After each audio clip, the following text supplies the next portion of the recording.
Boa tarde a todos. Sejam bem-vindos à conferência de resultados da Brava Energia referente ao terceiro trimestre de 2025. A apresentação e os comentários sobre os resultados serão apresentados pelo diretor-presidente Décio Oddone e pelos demais membros da diretoria estatutária. Destacamos que a ferramenta de tradução simultânea está disponível na plataforma. Para acessá-la, basta clicar no botão Interpretation, localizado na parte inferior da tela, e escolher o idioma de preferência. Esta conferência está sendo gravada e ficará disponível no site de Relações com Investidores da companhia, em ri.bravaenergia.com, assim como a apresentação aqui exposta. Informamos que todos os participantes estarão apenas ouvindo a conferência durante a apresentação, e em seguida iniciaremos a sessão de perguntas e respostas quando mais instruções serão fornecidas. Antes de prosseguir, aproveito para reforçar que as declarações prospectivas têm como base as crenças e suposições da administração da Brava Energia e as informações atuais disponíveis para a companhia. Essas declarações podem envolver riscos e incertezas, tendo em vista que dizem respeito a eventos futuros e, portanto, dependem de circunstâncias que podem ou não ocorrer.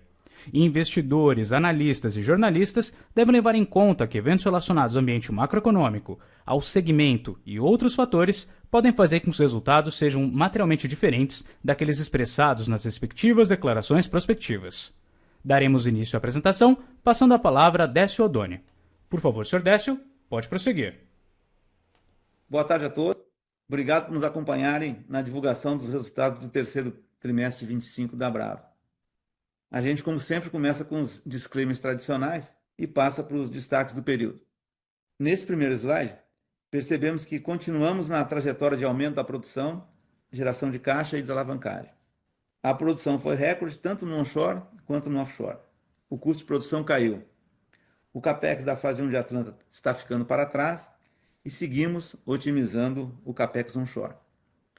Executamos também um eficiente liability management, substituindo dívidas mais caras e monetizando os créditos associados ao FPSO Atlanta. Com isso, reduzimos o custo da dívida da companhia de 8,7 para 8,2.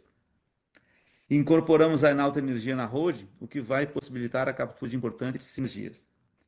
Normalmente, em um processo de mudança de gestão, como nós vivemos aqui na Brava, o processo de um turnaround, de criação de uma nova cultura, toma um certo tempo e passa por diferentes etapas. Logo na largada, como aconteceu lá entre agosto e outubro passado, nós fizemos as primeiras mudanças para capturar os benefícios mais evidentes da fusão da 3R com a Enalta.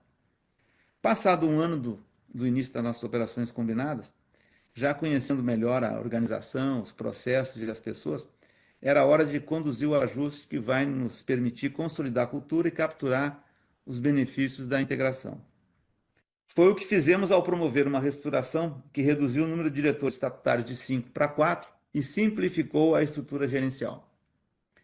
Eliminamos um nível hierárquico na companhia, diminuímos os gestores de mais de 90 para casa de 50.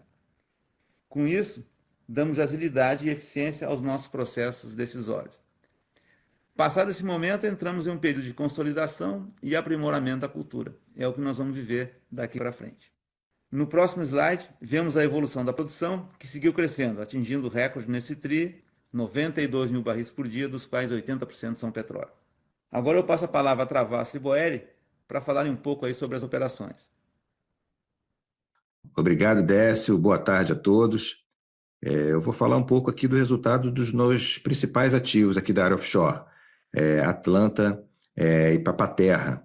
Em Atlanta, nesse terceiro trimestre, nós observamos um crescimento de produção majoritariamente ali proporcionado pela entrada em produção dos postos 2 e 3 de Atlanta, mas também por um crescimento ali em Manati, né, como a gente pode observar aí no gráfico em tela. Lembrando que Atlanta é um ativo que ainda não completou um ano de operação, portanto é sim um ativo sujeito a alguns ajustes operacionais, tanto no FPSO como também no sistema submarino, mas é um ativo que vem performando muito bem, sem nenhuma surpresa relevante. A gente espera que até o final desse ano esses ajustes estejam concluídos e a gente comece então um voo de cruzeiro ali em Atlanta. Bom, também em Atlanta nós celebramos um ano de atividade no Brasil sem acidentes com afastamento. Foi um momento de celebração para nós, uma vez que nós não desassociamos bons resultados operacionais com os nossos resultados em segurança. Isso é um valor fundamental para nós aqui na Brava. No próximo slide eu vou voltar a falar de Atlanta, vou falar um pouquinho sobre um tema que tem surgido alguns questionamentos que diz respeito ali ao BSW de Atlanta. Mas antes disso eu vou falar um pouco de Papa-Terra, né? Em Papa-Terra nós temos mantido um bom resultado operacional, com recorde de produção em julho, recorde esse que a gente acabou de bater em outubro, né? Com uma produção média que superou 20 mil barris em Papa-Terra, é um marco relevante, isso é resultado do avanço que a gente vem tendo assim, numa campanha de recuperação de integridade. A gente tem atendido recomendações de inspeção, tem reinspecionado tanques de carga, aliás, com um bom resultado, né, dessas inspeções. Temos recuperado alguns dos sistemas originais da plataforma, né, como exemplo, a gente traz aqui o sistema de offload. O sistema de offload, até aqui nós utilizávamos um sistema auxiliar. O que consiste esse sistema auxiliar? Nós tínhamos ali um mangote que ficava flutuando ao lado da plataforma, que era ali, que nos obrigava a manter um barco ali, uma embarcação segurando esse mangote. Isso trazia ali um custo operacional e trazia uma insegurança maior para essa operação, uma imprevisibilidade maior. Nós recuperamos o sistema, hoje o offload é feito a partir do sistema principal, o que reduziu o custo, aumentou a segurança e a eficiência dessa operação. Pois bem, vou passar aqui agora para o próximo slide e vou falar um pouquinho sobre a questão do BSW de Atlanta. Vocês percebam aqui na tela, nós temos dois gráficos. O gráfico da esquerda, com essa linha e alguns pontos azuis. O que é isso? Essa linha azul, ela representa o nosso modelo, a nossa projeção de BSW no campo de Atlanta. E as bolas azuis, os pontinhos, né, eles representam o que a gente faz, a medição, a análise que a gente faz em campo. Então, vocês percebam que o modelo está muito ajustado, né? A gente vê ali que praticamente todas as bolinhas em cima das linhas. Então, isso representa que a produção de água em Atlanta está exatamente como a gente previu que ela fosse acontecer. Então, não tem nada diferente. Lembrando também, embora vocês sejam especialistas nesse assunto, lembrando que esse tratamento ele precisa de um tratamento específico, essas informações precisam de um tratamento estatístico ali, né, para validar ali qualquer avaliação de tendência. Eu sei que hoje em dia vocês usam ali inteligência artificial para fazer isso, mas é importante ter esse cuidado em que a temporalidade dessa análise é muito importante para que você possa, então, determinar uma tendência. Mas eu queria chamar a atenção mesmo para o gráfico da direita, né? E esse eu acho que é até mais relevante para o que eu trago aqui. As informações de água produzida ou do BSW informadas para a agência, para a ANP, que é a fonte de dados, né, que vocês utilizam, que vocês têm disponível, portanto, que vocês utilizam, ela é baseada em medidores operacionais, né? O nosso memorando junto à ANP, ele determina que as informações serão passadas a partir desses medidores. Os medidores operacionais, eles não têm os mesmos requisitos de calibração dos medidores fiscais, por exemplo, né? E isso traz uma incerteza ou uma imprecisão nos dados que estão disponibilizados lá. Esse gráfico aí, ele é um gráfico de dados reais da diferença da água medida nesses medidores operacionais, na linha vermelha, bem acima da água, o resultado do BSW obtido das nossas análises, né, que são feitas poço a poço. Bom, para que vocês tenham, portanto, a informação correta, já em outubro a gente está passando a informar a ANP os dados de BSW referentes às análises que a gente fez, aí então vocês vão ter uma visão mais precisa do valor da água ou do BSW no campo de Atlanta. Tá bom? Bem, essas são as atualizações que eu trago aqui da área da Diretoria de Operações Offshore. Fico à disposição para perguntas e passo a palavra para o Jorge Boeri, o diretor de Operações Onshore. Obrigado. Oi, boa tarde, pessoal. Bom, no terceiro trimestre atingimos uma produção média de 35.000 barriles de óleo equivalente dia. Isso representa a maior produção alcançada em um trimestre em nossas operações onshore, tomando em consideração desde o momento em que adquirimos todos os nossos arquivos, que foi em junho de 2023. Esse recorde é ainda mais significativo quando consideramos que não temos nenhuma sonda de perfuração em nossas operações onshore desde maio e que continuamos reduzindo o número de sondas de workover. No momento, temos apenas 5 sondas de workover. 4 estão fazendo tarefas de abandono e só uma fazendo capex. Além das 5 sondas de workover, temos mais 2 sondas de pooling que fazem principalmente tarefas de OPEX. Aprofundando en los temas de producción, nos archivos da Bahía, atingimos en setembro también nuestro récord de producción de gas, resultado de melhorías operativas en nuestro sistema de compresión y un buen resultado de producción dos pozos perforados no inicio do ano no campo de CX. Nos últimos 3 meses, na Bahía, temos superado 1 millón de metros cúbicos día producido. No Rio Grande do Norte, o impacto positivo da geração de vapor, as melhorias na performance na recuperação secundária de Canto do Amaro e o aumento da produção de gás em Macau e Alto do Rodrigues foram fundamentais também para alcançar aumentos na produção no cenário de baixo capex. Continuamos também com a implantação dos projetos piloto de injeção de espuma de nitrogênio nos campos de Fazenda Belém, Alto do Rodrigues e Estreito, que estão gerando aumento de produção, embora, por estar em fase de piloto, ainda não tenham um impacto significativo nos resultados. Também, no final de setembro, iniciamos um projeto de recuperação secundária no campo de Salina de Cristal, que faz parte da concessão de Macau, onde esperamos ter uma melhora em um fator de recuperação do óleo do campo. Falando de geração de vapor, continuamos avançando nosso projeto. Todos os 9 geradores adquiridos na China e nos Estados Unidos já estão no Brasil. 5 já estão em operação e outros 3 estão prontos a iniciar a operação até o final do ano. E o restante vai ficar para o ano 2027. É importante ressaltar que a maior parte do CAPEX já foi concluída. Outro ponto fundamental é que, como mencionei, estamos aumentando a nossa produção de gás, que é um insumo essencial para a geração de vapor. Isso nos permite ter controle total sobre os custos de geração de vapor, sem depender do preço da molécula de gás no mercado. Na prática, isso é um hedge de nosso principal custo de geração do vapor. Recibimos uma auditoria da ANP. Na mesma foi auditado o sistema de gestão de segurança operacional em todos os nossos campos no Rio Grande do Norte e Ceará. Inicialmente programada para durar uma semana, a auditoria foi estendida pela ANP por mais uma semana, devido ao grande número de instalações nesses campos, e acabou sendo realizada del 29 de setembro ao 10 de outubro. Como resultado dessa auditoria, decidimos paralisar algumas de nossas instalações, representando aproximadamente o 20% de nossa produção nesses campos.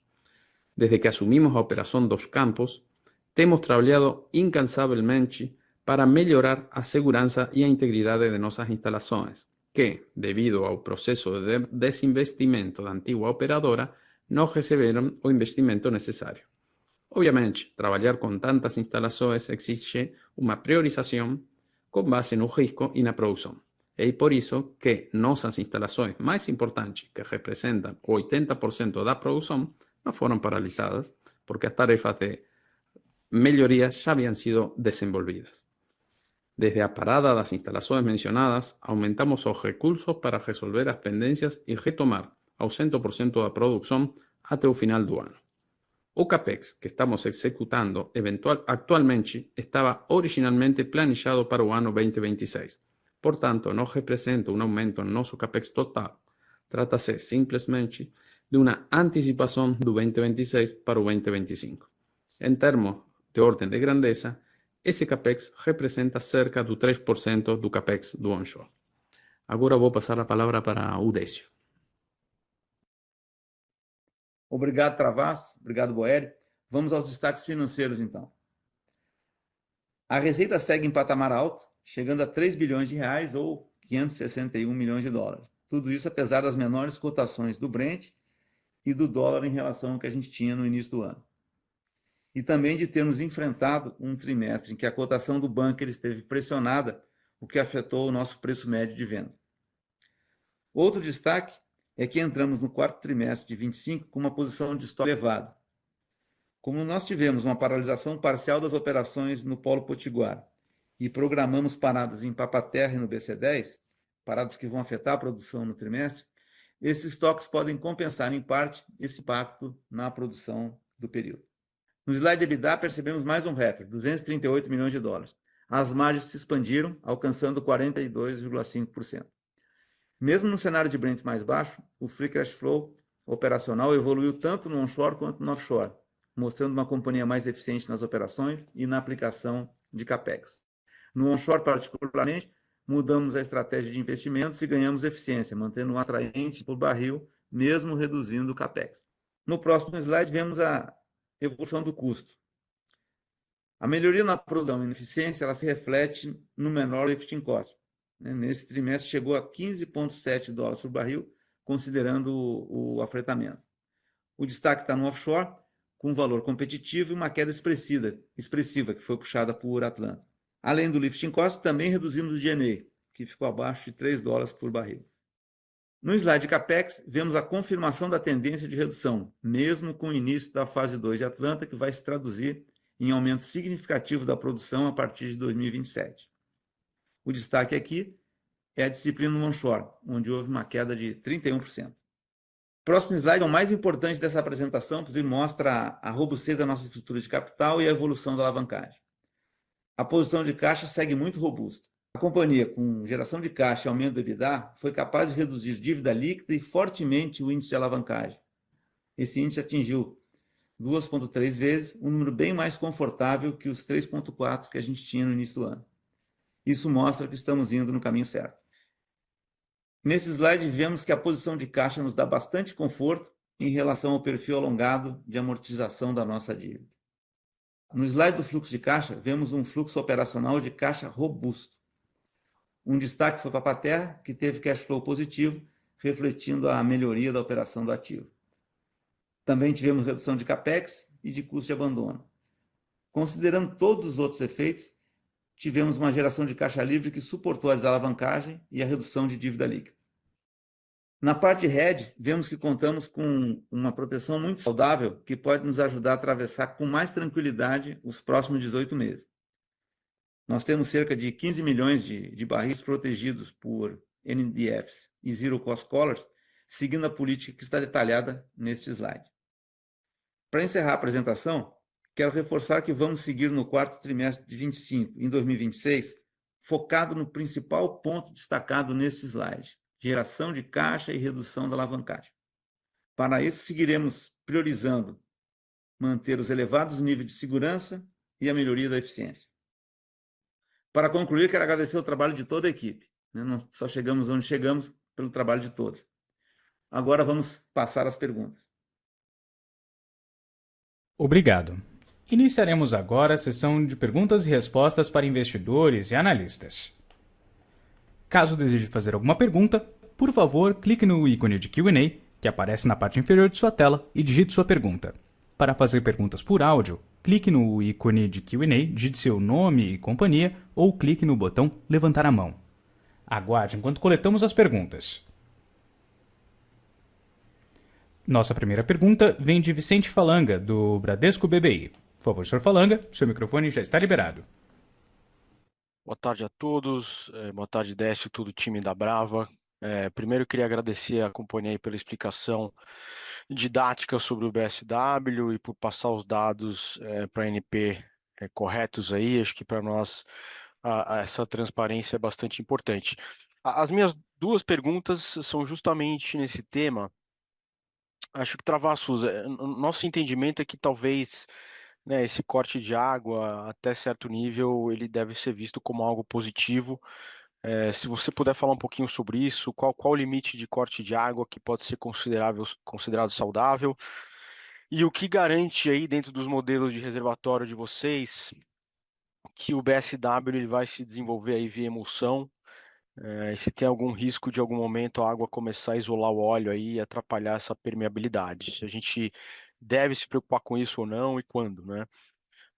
A segunda dúvida, em algumas interações passadas aí a gente teve a impressão que a escolha das MPPs, né, como modelo de bomba, tenha sido talvez aqui, abre aspas, um preciosismo, né? Agora, vendo as explicações que vocês deram aí sobre BSW, aqui talvez não, né? Talvez a escolha desse tipo de bomba ela tenha sido correta aí, dado o volume de líquidos que vocês têm que movimentar. Queria entender se é isso mesmo e qual o volume de líquidos que essas bombas elas estão operando hoje e para qual limite esse volume aí poderia subir se necessário. Obrigado. Boa tarde aí, Vicente. Obrigado pela pergunta. Antes de passar para o Travassos, quero dizer que a gente experimentou aí um modelo de apresentação mais ágil dessa vez, né? Espero que tenha sido mais eficiente. E também dizer que a gente não vai ter o Luiz Carvalho dessa vez do outro lado aí fazendo perguntas, mas que na próxima ele vai estar aqui com a gente respondendo. Por enquanto eu estou aqui cobrindo essa lacuna aí. E quero pedir também que a gente limite aí as perguntas a 2 para o analista para dar mais oportunidade aí de pessoal participar. Bom, em relação aí à água do componente lá do Atlanta e as MPPs, eu vou passar para o Travassos, mas antes eu quero dizer que sim, a escolha das MPPs foi uma escolha correta, consciente, são bombas muito eficientes, muito robustas, né? Elas dão a garantia para a gente de que a gente está trabalhando com equipamento de primeira linha, e a gente vivenciou isso ao longo desse primeiro ano do Atlanta, e que a performance das bombas tem sido muito boa.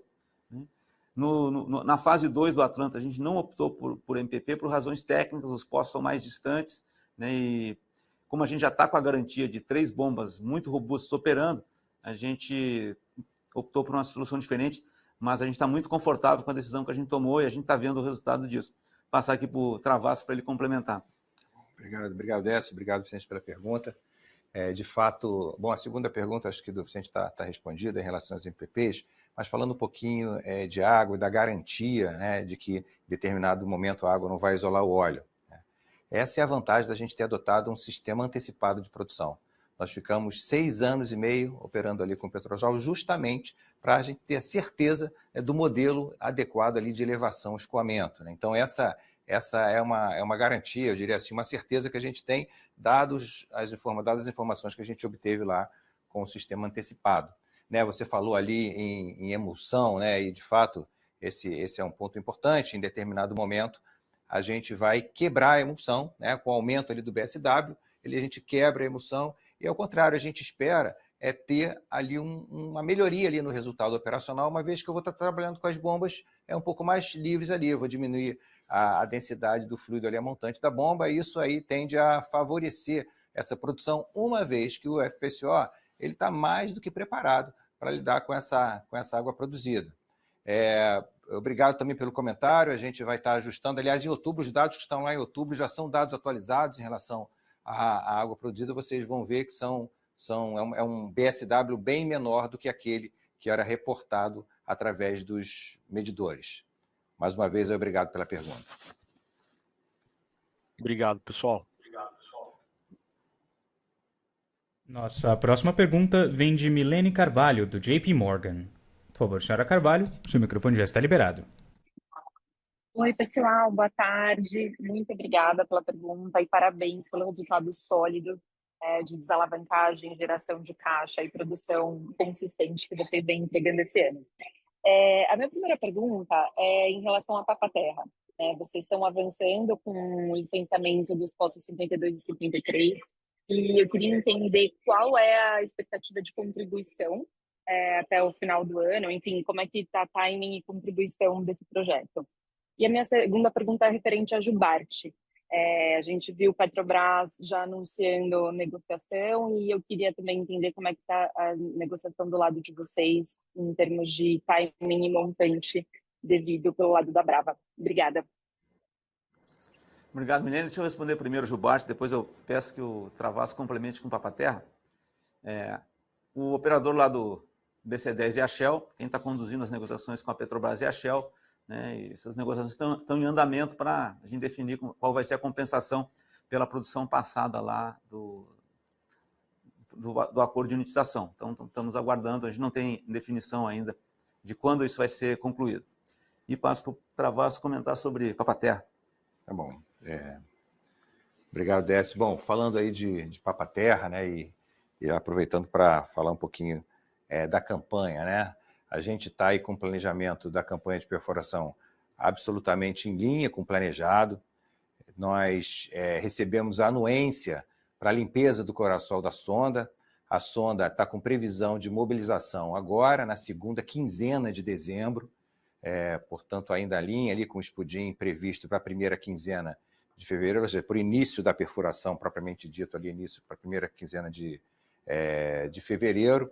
No que diz respeito ali à expectativa lá de produção, é que ela aconteça lá no segundo semestre de 26. Essa é o que a gente está imaginando lá com os 2 poços, lembrando que nessa campanha integrada a gente perfura e completa os 2 poços de Papa-Terra e depois passa lá para Atlanta. Travassos, desculpa, só para entender, quanto que você espera de produção de cada poço no final do ano de 2026? Milene, eu não respondi propositalmente a tua pergunta para evitar a questão do guidance, tá? É por isso que eu não disse, mas aí eu me limito a dizer que a gente está em linha e que a gente está lá no segundo semestre, a gente está iniciando essa produção. Tá bom, muito obrigada. Nossa próxima pergunta vem de Tasso Vasconcelos, do UBS. Por favor, Sr. Vasconcelos, seu microfone já está liberado. Oi, boa tarde, Décio, demais presentes. Obrigado por pegar minhas perguntas. Tem 2 aqui também do meu lado, Décio.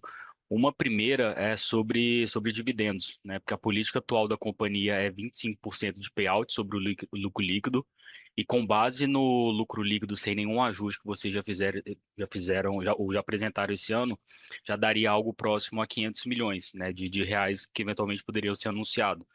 Eu entendo que ainda pode sofrer algum tipo de ajuste, que não é escrito em pedra esse valor, mas acho que a dúvida, Décio, é se não faria sentido a companhia pensar em algum tipo de ajuste sobre essa política para vocês terem mais flexibilidade na alocação de capital, ou se vocês entendem que realmente agora já é o momento de começar a pensar em algum tipo de distribuição um pouco mais robusta aí para os acionistas.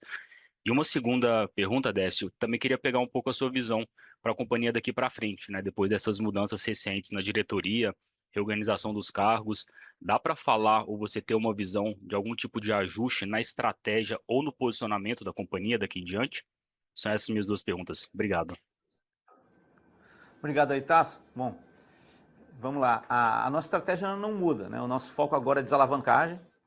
O ano que vem é um ano que a gente já tem um compromisso de capex forte com esses 4 poços que nós vamos perfurar, os 2 de Atlanta e os 2 de Papa-Terra. Então, a gente vai ter uma redução significativa do CAPEX em 2027, a situação aí vai estar bem mais confortável do ponto de vista de geração de caixa. Então, essa questão dos dividendos é uma discussão que ela depende de Conselho de Administração e de Assembleia de Acionistas. Então, no devido momento, esse vai ser debatido, né? E a estratégia, ela, como eu comentei, ela não muda. A gente está trabalhando para gerar caixa, trabalhando para desalavancar, e a gente vai ter em 2027 uma companhia com uma produção mais robusta e com uma geração de caixa muito mais forte, mais preparada para discutir a distribuição de dividendos, recompra, alocação de capital e esses temas todos. Ao longo do último tri desse ano e do próximo ano, o nosso foco vai ser na desalavancagem, na geração de caixa e na execução bem feita do que a gente está fazendo, né, que são os 4 postos de Atlanta e Papa-Terra e a operação dos nossos ativos atuais. Beleza, tá entendido. Obrigado. Nossa próxima pergunta vem de Gabriel Barra, do Citi. Por favor, Sr. Gabriel, seu microfone já está liberado. Olá, pessoal. Décio, time, obrigado por pegar minhas perguntas. Eu tenho 2 aqui do meu lado. Acho que a primeira eu queria ouvir um pouco de vocês sobre a questão do desconto do petróleo desse trimestre. Acho que foi um pouco maior do que estava vindo, acho que nos trimestres passados.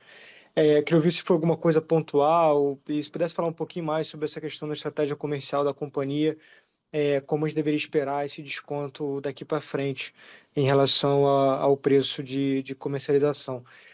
O segundo, até pegando o gancho na questão do dividendo, né, e como vocês mesmos mencionaram na apresentação, a companhia vem numa trajetória, né, de desalavancagem. Eu acho que já era esperado, acho que olhando para a estratégia da companhia hoje, acho que a tendência é realmente continuar esse processo, mas o meu ponto aqui, eu queria ouvir um pouco de vocês com relação a o quão rápido deveria ser esse caminho até expurgando um pouco a discussão do petróleo aqui, até olhando para o hedge que vocês também têm para frente, como que a gente deveria esperar esse pace de desalavancagem até o ano que vem, até para encaixar nessa discussão aqui de dividendo, que talvez seja o primeiro passo antes de ter uma discussão mais firme com relação a dividendo.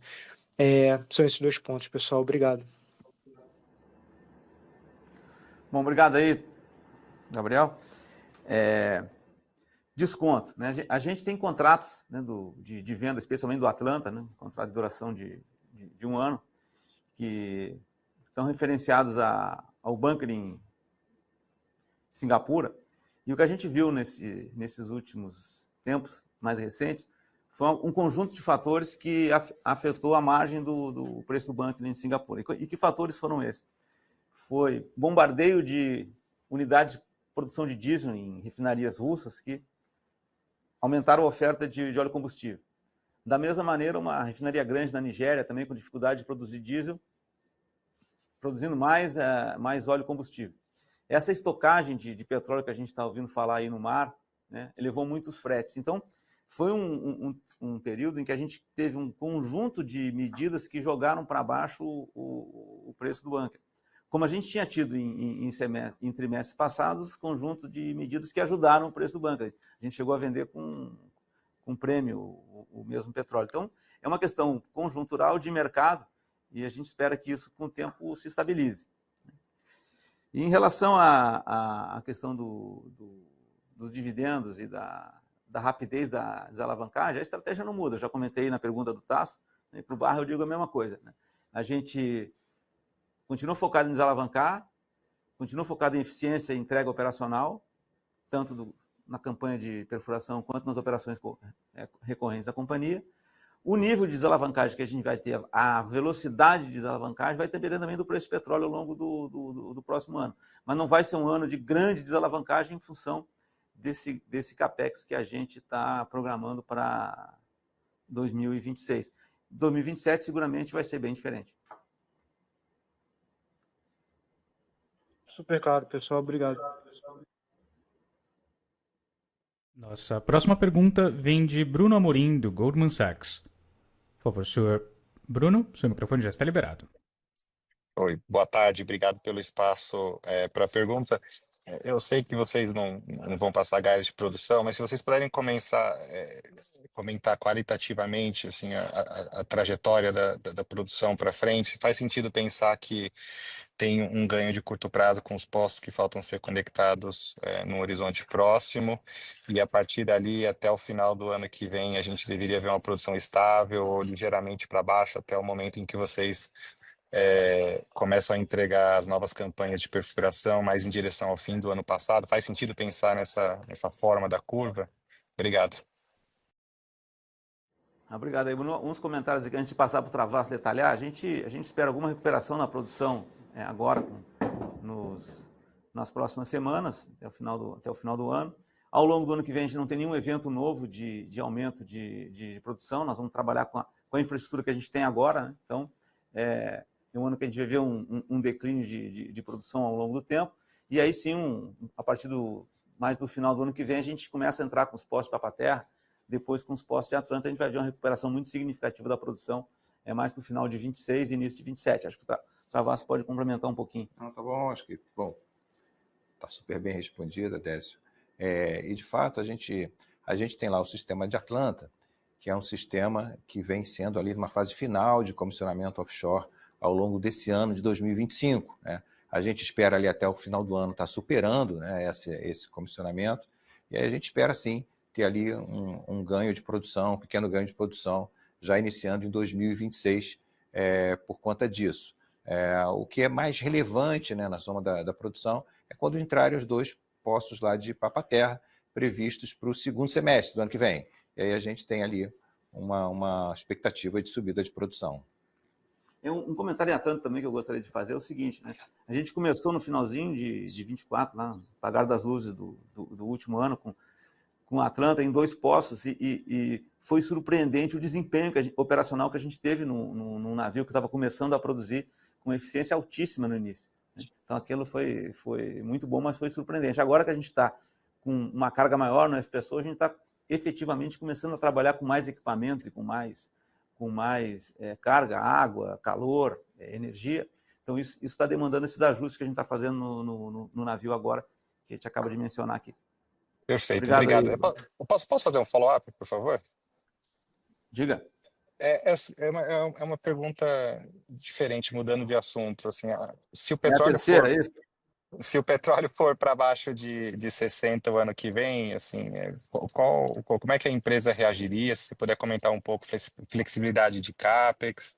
Vocês vêm fazendo várias entregas que melhoraram muito o break-even da empresa, né? Mas mais para entender como é que vocês estão pensando uma eventual reação num cenário em que o petróleo eventualmente vem aí para baixo de $60. A gente, se tiver um estresse em petróleo, os mecanismos de reação são conhecidos, né? Continuar buscando mais eficiência, tanto administrativa quanto operacional, que a gente está conseguindo, reduzir custos e reduzir mais o que a gente puder de dispêndio. A nossa intenção é não queimar caixa. Ok, obrigado. Boa tarde. Obrigado. Nossa próxima pergunta vem de Rodrigo Almeida. Por favor, senhor Rodrigo. O seu microfone deveria... Não é possível liberá-lo, Rodrigo. Eu peço que você se reconecte à conferência. Nossa próxima pergunta vem do senhor Thiago Casqueiro, do Morgan Stanley. Por favor, senhor Thiago, seu microfone já está liberado. Boa tarde, Décio, Boeri, Travassos, obrigado por pegar minhas perguntas. Queria voltar aqui um pouquinho no tema de Atlanta. Eu entendo que esse crescimento de produção a gente deve começar a ver mais para 2026, que tem esses ajustes finais operacionais no ativo.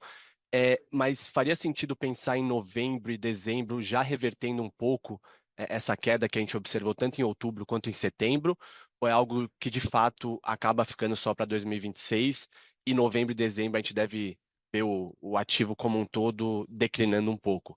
E aí minha segunda pergunta é aqui para o Boeri. Eu queria entender se você podia dar um pouquinho mais de detalhamento de como tem sido essas iniciativas de EOR, os projetos pilotos, se até o momento vocês notaram algum obstáculo que não estava mapeado. Então, entender mais como tem sido esse aprendizado como um todo. Obrigado. Vou deixar com o Travassos com o Boeri, então. Tá bom. Bom, Thiago, sim, a gente tem uma expectativa que ainda em novembro e dezembro a gente tem ali uma recuperação por conta dessa fase final de comissionamento que eu citei. Mas detalhando, aprofundando um pouquinho mais esse assunto, né? Hoje a gente está aumentando a nossa capacidade calorífica na planta, o que vai nos permitir processar ali um pouco mais de óleo, né? Então isso deve aumentar ali um pouco a produção, liberando aí um pouquinho mais as MPPs. Esse ali é um ganho. E nesse momento a gente está fazendo alguns ajustes no sistema principal ali de separação, que a gente deve estar resolvendo brevemente, né? Isso também traz aí de volta a um patamar de produção um pouquinho superior ao que a gente vinha apresentando. Bom, boa tarde, Thiago. Obrigado pela pergunta. Falando un poco de IOAG, finalizamos la ejecución dos pilotos de espuma de nitrógeno en Fazenda Belén, Estreito y Alto Rodríguez, con buenos resultados en los tres campos. Fazenda Belén fue el primero, entonces tenemos un poco más de historia do mismo, mas los resultados fueron positivos nos tres casos. Tanto es así que a gente assinou un contrato por un año con nuestro fornecedor de tecnología para desenvolver ya una fase más integral en un campo. Entonces, o negocio de IOR de espuma de nitrógeno está rodando bien, y falando de otro piloto de IOR que es con inyección de polímeros, estamos en fase final de acuerdo con nuestro principal fornecedor de tecnología. Ya hicimos 3 conversores de pozos inyectores, resta hacer más un cuarto pozo, y hallamos que en un primer tri do ano próximo vamos a estar comenzando a inyectar o polímero en Salina Cristal. Eu falei también en un inicio que en Salina Cristal también comenzamos un proyecto de desenvolvimiento de inyección de agua, un proyecto de water flooding. Entonces, Salina Cristal hallamos que el año próximo va a tener un acréscimo de producción baseado en tanto water flooding como a injeção de polímero que vai acontecer. Perfeito, muito obrigado. Nossa próxima pergunta vem de Rodrigo Almeida. Professor Rodrigo, seu microfone já está liberado. Opa, boa tarde, Décio, pessoal. Queria talvez voltar no ponto ali do FPS Atlanta, né? Eu acho que assim a gente vê que a plataforma em si ainda está de certa forma em fase de comissionamento. Uma pergunta mais direta, assim, quando que vocês imaginam terminar o comissionamento dessa plataforma? Talvez seja o momento onde a gente aqui olhando de fora consegue ter um pouco mais de confiança em relação à estabilidade da produção, né? Então acho que se conseguirem passar para a gente uma noção aqui de time em relação a quando vocês conseguem finalizar todos os ajustes aqui, eu acho que ajuda. E a segunda pergunta aqui é relacionada à participação da NTE, né, no contexto de que vocês começam a fazer essa campanha de perfuração, acho que bem breve, entre dezembro e janeiro, imagino que vocês devem começar os trabalhos. Como que fica a participação da NTE nesse contexto, principalmente nesses 2 poços novos que vão ser perfurados, né? Imagino que eles não vão participar do CAPEX desse projeto, né? Então, minhas 2 perguntas são essas. Obrigado. Obrigado aí, Rodrigo. Vou começar pela última, depois eu passo para o Travasso aí falar do Atlanta. NTE, a gente está no processo arbitral, não posso falar muito sobre isso, né? Mas a mecânica de como funciona é a seguinte, né? Durante esse período, a receita da venda do petróleo vai para uma conta e dessa conta vão saindo os recursos necessários para pagar a parte deles no consórcio. A gente viu que nesse último TRI, aí, em função da melhoria do resultado do Papa-Terra, essa conta foi positiva. Ao longo do próximo ano, nossa expectativa é que, com o aumento do CAPEX, essa conta volte a ser negativa à medida que a gente vai fazendo os investimentos. E passo para o Travasso aqui para responder sobre o Atlanta. Sobre a Atlanta, ali, a performance do Atlanta. Acho que vale a pena destacar, Rodrigo, que a performance do Atlanta ao longo do ano ela foi muito boa, ela é muito positiva. Ela se manteve acima de 90%, né, que é um número espetacular para uma unidade que está começando a operar. Como o Décio destacou na última pergunta, a gente vai aumentando o volume de produção, a gente vai demandando de mais equipamentos, e aí esses equipamentos eles começam a operar, e em especial a minha demanda térmica ele vai aumentando. Mais óleo, mais necessidade de calor, óleo pesado. Então a gente tem um marco importante, que é o comissionamento de um equipamento específico no topside, chamado deck boiler, em que a gente está finalizando agora em novembro esse comissionamento. Com isso, eu vou ter a minha capacidade calorífica na planta plena, e aí eu vou estar podendo produzir com a capacidade máxima que o poço, que os poços, né, que o reservatório e que o sistema de elevação permite. Portanto, novembro é um bom termômetro ali para a gente estar aumentando aí essa capacidade de produção no nível máximo aí de Atlanta. Tá ótimo. Obrigado, pessoal. Nossa próxima pergunta vem de Conrado Wegner, do Safra. Professor Wegner, seu microfone já está liberado. Oi, boa tarde, pessoal. Décio, Travassos, Boeri. Eu queria fazer aqui um follow-up da parte da recuperação secundária e falar um pouco também do onshore. Como a gente pode pensar o CAPEX no onshore daqui para frente? Primeiro, confirmar se de acordo com o que vocês já haviam dito em eventos anteriores,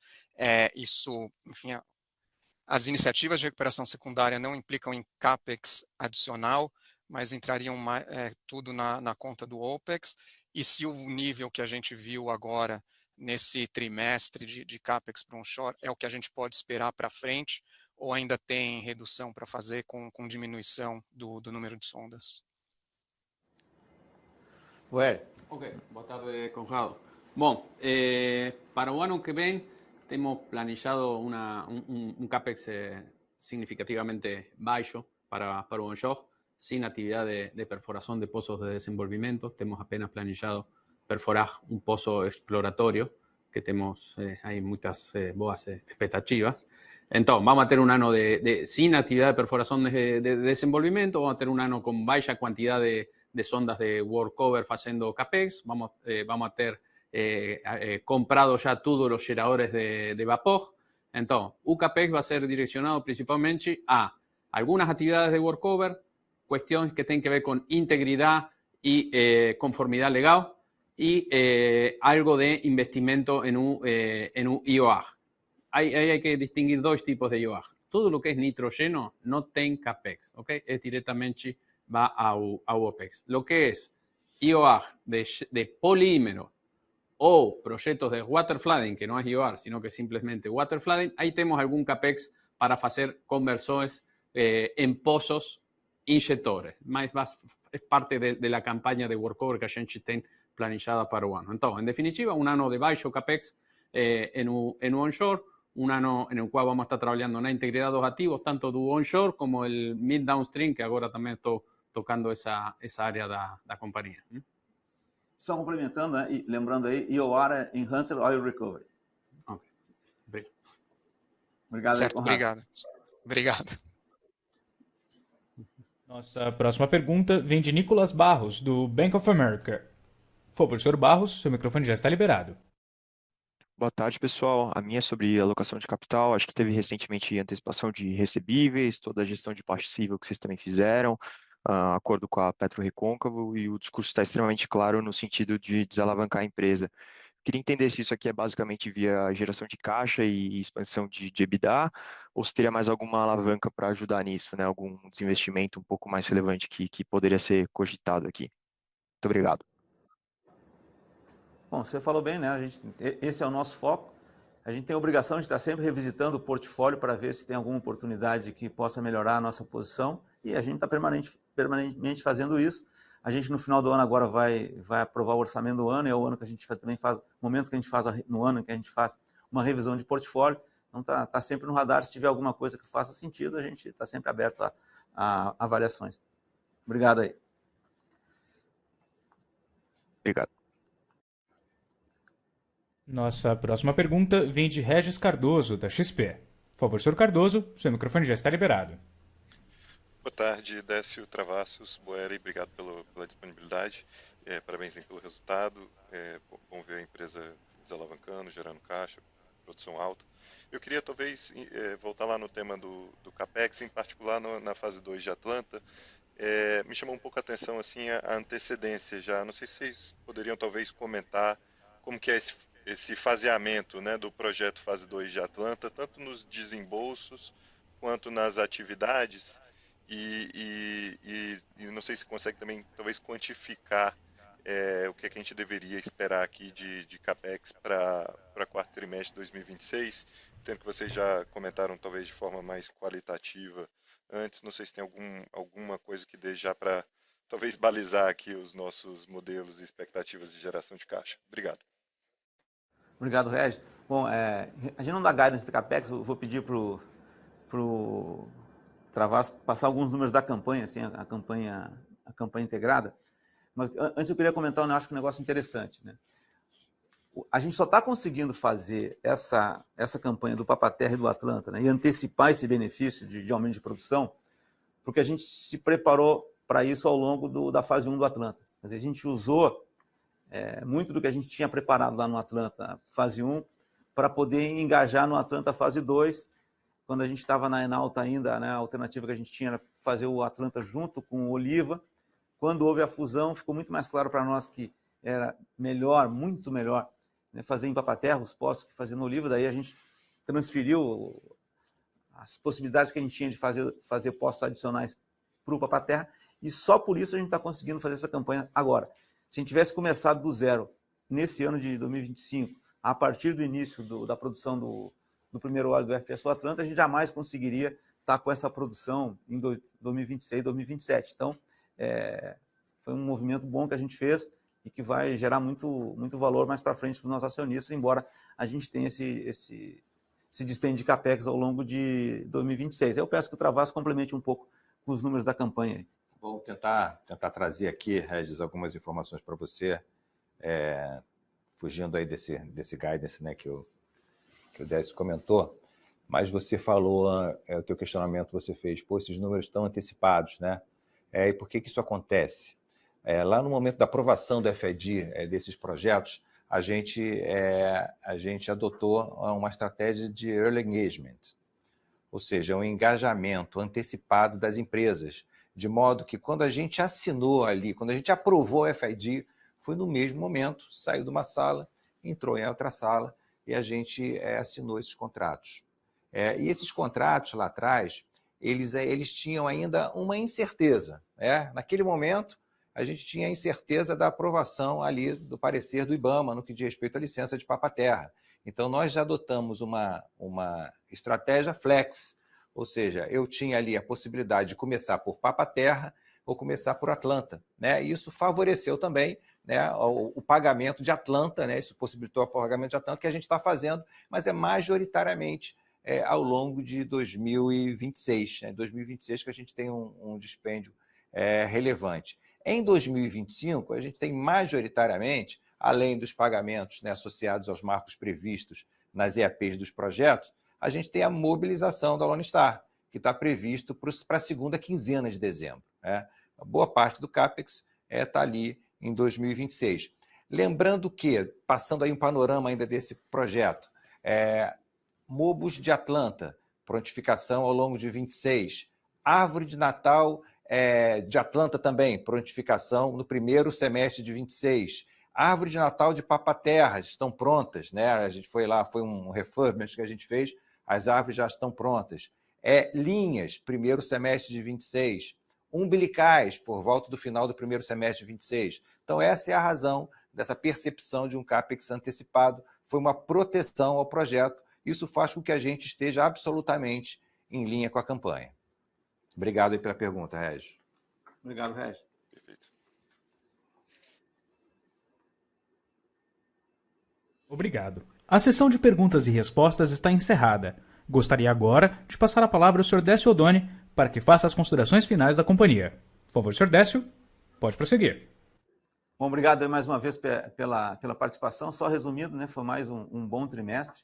A gente vai também seguir desalavancando agora aqui no quarto trimestre de 25, embora a gente tenha essas paradas aí de produção em Papa-Terra, no BC10, e esse corte na produção no Potiguar, o ajuste em Atlanta, mas a gente segue numa linha de desalavancagem. No ano 2026, né, a gente já parte de um nível de desalavancagem melhor do que a gente partiu em 2025, então a gente não espera uma desalavancagem tão forte em função de nós termos essa campanha de CAPEX elevado ao longo do ano, a gente já falou bastante aqui, mas quero lembrar que é um CAPEX de crescimento, né, um CAPEX que é feito em projetos de alta rentabilidade e que, uma vez estiverem implementados, a gente vai ver os resultados aí favoráveis para a companhia. Então, mais uma vez, aí, obrigado pela participação e até a próxima. Obrigado. A conferência está encerrada. Agradecemos a participação de todos e tenham um excelente dia.